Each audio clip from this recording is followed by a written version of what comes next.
مجھے یہ بھی معلوم ہے آباسا کا معنی تیوری چڑھانا حضور کے لیے کس نے کیا، مجھے یہ سب کچھ معلوم ہے، لیکن چپ رہن دو، چپ کر میرے لیے جانیاں بولن دی۔ الحمدللہ رب العالمین والصلاة والسلام علی سید الانبیاء والمرسلین، اما بعد فاعوذ باللہ من الشیطان الرجیم، بسم اللہ الرحمن الرحیم۔ راول پنڈی کے ریاض حسین شاہ صاحب نے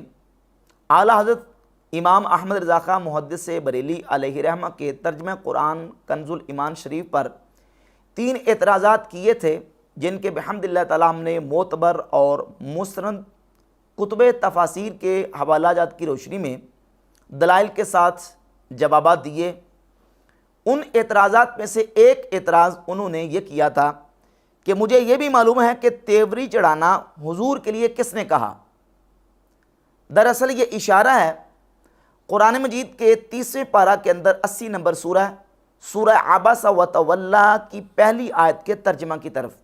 چونکہ امام احمد رضا خاں محدث بریلی علیہ رحمہ نے اس آیت کا ترجمہ تیوری چڑھانا کیا ہے۔ عبس و تولی ان جاءہ الاعمی، تیوری چڑھائی اور منہ پھیرا اس پر کہ اس کے پاس وہ نابینا حاضر ہوا۔ تو اب ریاض حسین شاہ صاحب نے امام اہل سنت اشاعرہ امام احمد رضا خاں محدث بریلی علیہ رحمہ کو ٹونٹ کرتے ہوئے یہ کہا، جی مجھے چپ رہنے دو، مجھے یہ بھی پتہ ہے کہ تیوری چڑھانا حضور کے لیے کس نے کہا ہے۔ اب انہیں یہ تو پتہ ہے کہ تیوری چڑھانے کا ترجمہ آباسا کا کس نے کیا ہے، لیکن امام اہل سنت رحمۃ اللہ پر اعتراض کرتے ہوئے یہ بھول گئے کہ خود موصوف ریاض حسین شاہ صاحب نے بھی 15 سال پہلے اس آیت کا ترجمہ یہی کیا ہے جو امام احمد رضا خاں محدث بریلی علیہ رحمہ نے کیا۔ یہ ریاض حسین شاہ صاحب کا ترجمہ قرآن پاک ہے جو پہلا ایڈیشن 2008 میں چھپا، اور یہ میرے پاس 5واں ایڈیشن ہے جو کہ 2013 میں چھپا۔ اس میں خود ریاض حسین شاہ صاحب قرآن پاک کی اس سورت کی اس آیت کا ترجمہ کرتے ہیں، عباسا و تولی، اس شخص نے تیوری چڑھائی اور پیٹھ دی۔ یعنی عباسا کا معنی امام احمد رضا خاں علیہ رحمہ نے اگر تیوری چڑھانا کیا ہے تو خود ریاض حسین شاہ صاحب نے بھی 15 سال پہلے اس آیت کا ترجمہ یہی کیا ہے۔ اب سوال یہ پیدا ہوتا ہے کہ یہ جو آپ نے کہا ہے کہ مجھے یہ بھی معلوم ہے کہ تیوری چڑھانا حضور کے لیے کس نے کہا ہے، تو آپ نے بھی کہا ہے تیوری چڑھانا آباسا کا معنی آپ نے بھی کیا ہے، باقی رہ گئی بات یہ کہ آباسا کا فاعل کون ہے۔ تو اس پر مفسرین کا اجماع اور اتفاق نقل کیا ہے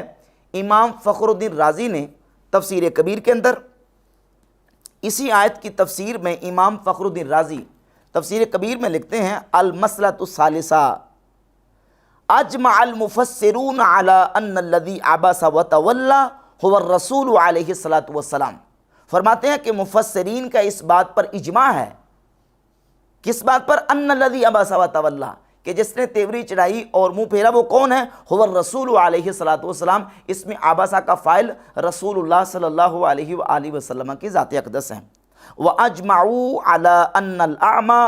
هُوَ ابْنُ أُمِّ مَكْتُومٍ، اور اس بات پر بھی مفسرین کا اجماع اور اتفاق ہے کہ اس اعمیٰ یعنی نابینا، ان سے مراد عبداللہ ابن ام مکتوم رضی اللہ تعالی عنہ ہیں۔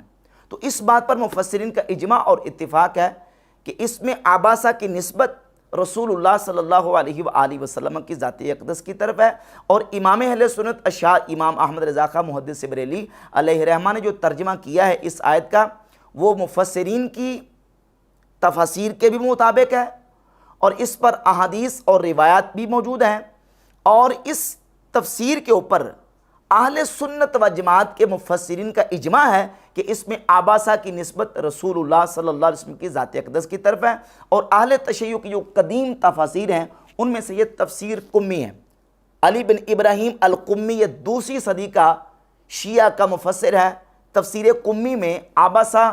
و تولی کی تفسیر میں شیعہ کے عالم قمی نے بھی یہی تفسیر بیان کی ہے۔ یہ تفسیر بیان کرتے ہوئے صدر الافاضل مولانا نعیم الدین مراد آبادی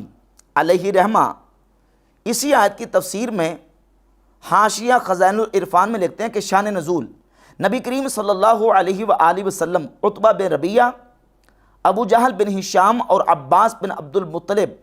اور ابی بن خلف اور امیہ بن خلف اشراف قریش کو اسلام کی دعوت فرما رہے تھے۔ اس درمیان میں عبداللہ ابن ام مکتوم نبینا حاضر ہوئے اور انہوں نے نبی کریم صلی اللہ علیہ وآلہ وسلم کو بار بار ندا کر کے عرض کیا کہ جو اللہ تعالیٰ نے آپ کو سکھایا ہے مجھے تعلیم فرمائیے۔ ابن ام مکتوم نے یہ نہ سمجھا کہ حضور دوسروں سے گفتگو فرما رہے ہیں، اس سے قطع کلام ہوگا۔ یہ بات حضور اقدس صلی اللہ تعالیٰ علیہ وآلہ وسلم کو گراں گزری اور آثار ناگواری چہرہ اقدس پر نمایاں ہوئے، اور حضور صلی اللہ علیہ وآلہ وسلم اپنی دولت سرائے اقدس کی طرف واپس ہوئے۔ اس پر یہ آیت نازل ہوئی اور نبینا فرمانے میں عبداللہ ابن ام مکتوم کی معذوری کی طرف اشارہ ہے کہ قطع کلام ان سے اس وجہ سے واقع ہوا۔ اس آیت کے نزول کے بعد سید عالم صلی اللہ علیہ وآلہ وسلم عبداللہ ابن ام مکتوم کا اکرام فرماتے تھے۔ حاشیہ خزائن العرفان میں صدر الافاضل علیہ رحمہ نے اس کا شان نزول بھی بیان کیا، اور اس آیت کی تفسیر کے حوالے سے ام المومنین سیدتنا عائشہ صدیقہ طیبہ طاہرہ رضی اللہ تعالی عنہا سے امام ترمذی جامع ترمذی میں 3331 نمبر حدیث لے کے آئے۔ ام المومنین سیدہ عائشہ رضی اللہ تعالیٰ عنہ فرماتی ہیں انزل عبس وتولی فی ابن ام مکتوم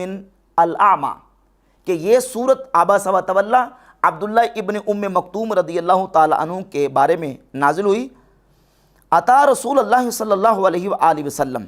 کہ وہ نبی پاک علیہ السلام کی بارگاہ اقدس میں آئے، فجعل یقول یا رسول اللہ ارشدنی وعند رسول اللہ صلی اللہ علیہ وآلہ وسلم رجل من عظماء المشرکین، کہہ رہے تھے یا رسول اللہ مجھے تعلیم فرمائیے، مجھے ہدایت دیجئے، اے اللہ کے رسول ارشدنی میری رہنمائی فرمائیے، جبکہ نبی پاک صلی اللہ علیہ وآلہ وسلم کے پاس مشرکین کے بڑے سرداروں میں سے کوئی شخص موجود تھا۔ فجعل رسول اللہ صلی اللہ علیہ وآلہ وسلم یعرض عنہ، نبی پاک علیہ السلام ان سے اعراض فرما رہے تھے، اپنا مبارک چہرہ ان سے پھیر رہے تھے، ویقبل علی الآخر، اور دوسرے کی طرف متوجہ ہو رہے تھے، ویقول، اور فرما رہے تھے اترا بما تقول بأسا، بعض نسخوں کے اندر اترا بما اقول بأسا، یعنی جو میں تمہیں کہہ رہا ہوں تم اس میں کو حرج پاتے ہو؟ فیقال لا، تو وہ کہتا تھا کہ نہیں۔ ففی ھذا انزل، تو اسی موقع پر یہ صورت عبس وتولی نازل ہوئی۔ سیدہ عائشہ صدیقہ رضی اللہ تعالیٰ عنہ سے امام ترمذی جامع ترمذی میں 3331 نمبر حدیث لے کے، اور امام فخر الدین رازی سے میں نے آپ کے سامنے تفسیر کبیر سے بھی اس بات حوالہ پیش کیا کہ امام فخر الدین رازی فرماتے ہیں کہ اس بات پر مفسرین کا اجماع اور اتفاق ہے کہ یہ جو سورہ مبارکہ ہے اس میں عبسا وتولی سے مراد الرسول صلی اللہ علیہ وآلہ وسلم نبی پاک علیہ السلام کی ذات اقدس ہے، کہ آپ علیہ السلام نے عبداللہ ابن مکتوم رضی اللہ تعالیٰ عنہ سے ناگواری کا اظہار فرمایا، پھر اللہ رب العزت نے نبی پاک علیہ السلام کی تربیت فرمائی، اور آپ صلی اللہ علیہ وآلہ وسلم پھر حضرت عبداللہ ابن مکتوم کا بہت زیادہ ان کی آمد پر اکرام، اور حضور علیہ السلام ان کی عزت فرمایا کرتے تھے۔